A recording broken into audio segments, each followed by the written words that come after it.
சாய்ந்தமருது ஒரு அமைதியான ஊர் ஒன்று. இதில் வந்துக்கிட்டு கொள்கை ரீதியான ஒரு பிரச்சனையும் இல்லாத ஊர் ஒன்று அமைதியாக இருக்கின்றது. தற்பொழுது உள்ள பாராளுமன்ற உறுப்பினர் ஆதம்பாவா சார் அவர்கள் சென்ற முறை 42 பேர் லிஸ்ட் போடும் போதும் கட்சி ரீதியாக அதிகமானாக்கள், அவரோட கட்சி சார்ந்தாக்க அதிகமானாக்கள், அவரோட கொள்கை ரீதியான ஆக்களும் அதிகமானாக்கள் போட்டு அதால் இடைநடுவே சில கருத்து முரண்பாடுகள் வந்து தலைமைத்துவங்கள் மாறி தற்பொழுது உள்ள தலைமைத்துவம் சரியாக கொண்டு போகிறார்கள். அதே டைமில் திருப்பி உச்சநீதிமன்ற தீர்ப்புக்கு பிறகு இந்த 29 பேர் போட்ட லிஸ்ட்லேயும் பிரசாசக்தி உள்ளாக்கள் 4 பேரும் உள்ளடங்கப்படுற அரசு டைரக்ட் இந்த நியமனத்தில் உள்ளாக்கள். அதே மாதிரி பழைய முந்தி நானும் அந்த 42 பேரில் ஒரு ஆளாக இருந்தால்தான் சொல்ல விரும்புகிறேன். இதில் வந்துக்கிட்டு சாய்ந்தமருது ஜும்மா பள்ளிவாசல் சாய்ந்தமரு ஊருக்கு பொதுவான ஒரு பள்ளிவாசல்.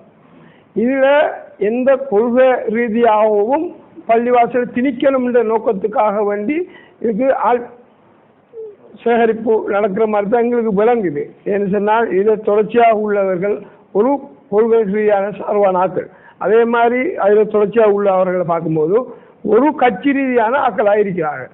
இதன்படி பார்க்கும்போது ஊர் வந்தத்துக்குரிய பள்ளிவாசல் பொதுவான பள்ளிவாசல் தாய் பள்ளிவாசல் இதில் உள்ள ஆரம்ப நிலைமை உள்ள சிஸ்டங்களை சேஞ்ச் பண்ணும்போது மக்கள் இடத்திலே ஒரு அதிருப்தி ஒன்று பெறப்படும்.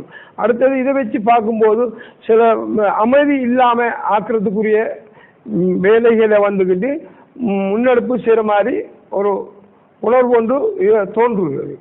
இப்போ இதை வச்சு பார்க்கும்போது ஆதம்பாவசர் அவர்கள் இந்த ஊருக்கு ஒரு எம்பி ஒன்று நீங்கள் இருக்கின்றீர்கள், ஆனால் இந்த ஊரில் நிம்மதி எங்களுக்கு இந்த ஊரில் நிம்மதி முக்கியம். இந்த நிம்மதியை சீர்குலைக்காமல் இறைவன் அல்லாஹுக்காக வேண்டி நீங்கள் இந்த பள்ளிவாசலில் ஜனநாயகமாக ஆக்கல்களை தெரிவு செய்வதற்கு சுயேட்சையாக டிஎஸ்சிடம் பாரம் கொடுக்குமாறு இதில் எவ்வித கையடிப்புங்கள் நீங்கள் நிறுவனங்களில் இந்த பள்ளிவாசல் நிர்வாக சபை தெரிவில் நீங்கள் இதில் கை அடிக்க வேண்டாம் என்று நான் அல்லாஹுக்காக வேண்டி உங்களிடம் இந்த ஊர் சார்பாக நான் வேண்டிக் கொள்கின்றேன்.